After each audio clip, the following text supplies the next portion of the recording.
Kia ora, Leslie. Kia ora. I've been hearing lots about the changes that the Teaching Council is doing around the discipline process, and really keen to find out a wee bit about why. What's the motivational background to that?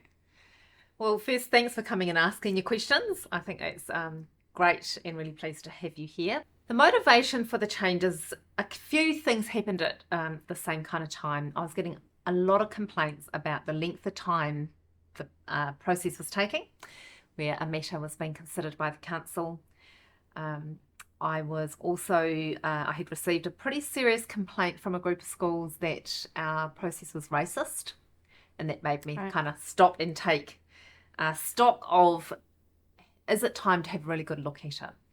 And so some of the things that we were wanting to achieve was to make sure that we held the mana of people and understood that as much as something's happened, in order for them to have to come, particularly to a conduct hearing, we don't know their life story.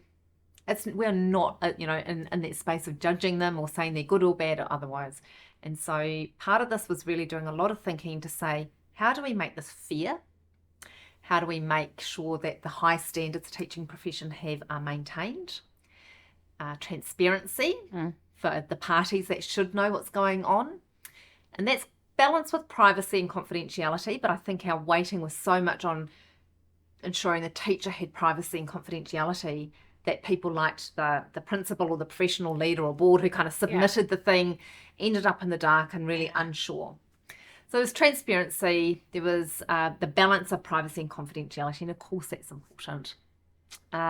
Natural justice is a bit of a legal term that we use, but it's about the right time. So I won't say things are going to be a short time, but the right appropriate time, because people were right.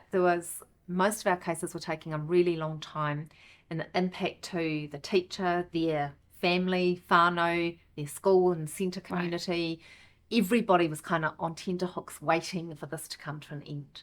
So those were the kind of the threads that were happening that made me look and say, we've got to do this better.